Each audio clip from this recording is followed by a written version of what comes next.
en estas actividades da sección de Creación e Artes Visuais Contemporánea vai a ser Paula Cabaleiro, que está hoxe aquí, que é a coordinadora, que vai a ser a coordinadora oficial, dado que como todo ten o seu tempo nos estatutos do Consello, pois eu cumprín, non foi sin ganas de cumprir, os 8 anos a cargo da coordinación desta sección, en donde fixemos unhas actividades de grande interés e, ademais, un réximen de 8 actividades prácticamente ao longo do curso, de cada curso académico, cual supón 8 actividades anuais, que é un traballo que Paula se vai a enterar de que é bastante forte. Por tanto, para min é un placer presentar a Paula. Acompáñanos tamén na mesa Ramón Rozas, que tamén membro da sección. Estes somos membros da sección de Creación e Artes Visuais Contemporáneas, que vai a ser o primeiro ponente desta actividade hoxe.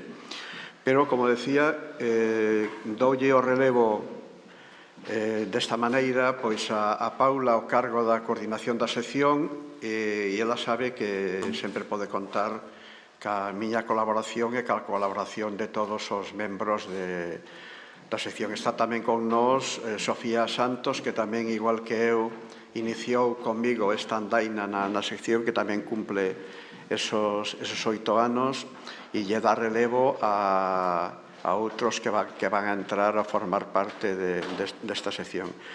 Todas estas actividades e as actividades da sección obviamente non son cousa única e exclusivamente do coordinador, sino o coordinador, como di a palabra, coordina e ten que manter un pouco a iniciativa tanto da sección como das actividades, pero todas desenrólanse polo traballo que fan todos os membros da sección. Entón, eu aquí públicamente, como na miña última presencia en canto ao que é presentación de unha actividade, quero lle dar as gracias a todos os que compartiron comigo estes 8 anos, tanto os 4 que deixan tamén a sección, a parte de Sofía Santos, Miguel Fernández Cid, Jesús Pastor e Asunta Rodríguez, como aqueles que continúan e aqueles que van a entrar. O sea que ánimo, traballo e que sempre que sexa prol da cultura e das artes galegas. Moitas gracias.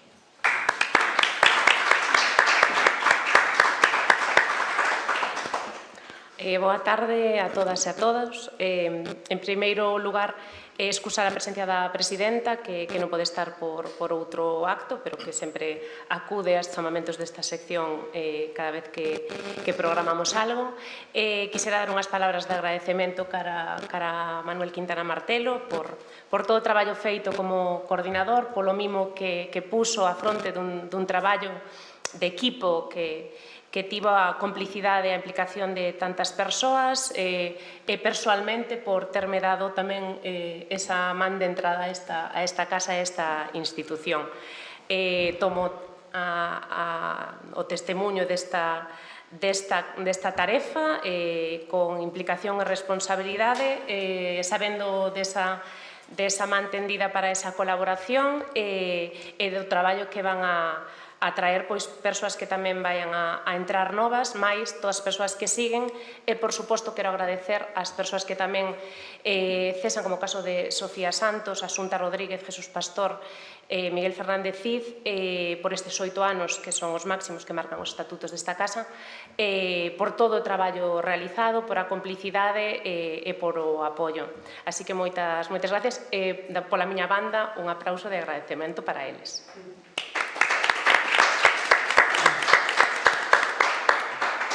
E dito isto, pois pasamos a presentar esta xornada, que forma parte dun ciclo que arrincou o pasado mes de setembro, Arte en Tempo Real, que trata un pouco de analizar e de debater con diferentes asentes do sector cultural e artístico deste país, pois a situación actual que teñen tanto a comunidade artística como outros asentes, como comisarios e comisarias, o ámbito da crítica, das institucións, das coleccións e das publicacións. Irán saindo diferentes xornadas ao longo dos seguintes meses e do seguinte ano, e hoxe queríamos traer a este espazo unha reflexión conxunta sobre o eido do comisariado, que, como falábamos fai un chisco, non está suficientemente teorizado por ser unha profesión pois moi incipiente, realmente emerxente nos últimos, aínda que xa existe dende fai 50 ou 40 anos. Sí que é certo que dende os últimos 20 anos ten un papel moito máis protagonista no sistema da arte. Para iso vamos a comezar cunha conferencia, un pequeno percorrido por nacemento desta profesión, dos principais fitos e asentes que podemos atopar na nosa comunidade galega, por man de Ramón Rozas, que tamén é co-coordinador desta xornada xunto comigo mesma. E despois teremos unha mesa de relatorios con 4 persoas de recoñecido prestixio na nosa comunidade e na comunidade veciña de Portugal, para poñer en relación tamén esas características máis propias do contexto. Vamos a ter a Natalia Balseiro, a Sara Donoso, a Santiago Olmo e a Elena Méndez Pereira. Os 4 lle agradezo profundamente a implicación nesta xornada. Agradecervos tamén que estedes hoxe aquí, contarvos que na parte de relatorios queremos que tamén participedes con todas as preguntas que queirades formular e tamén reflexións. E nada, xa vou dar paso ao meu compañeiro Ramón. Moitas gracias.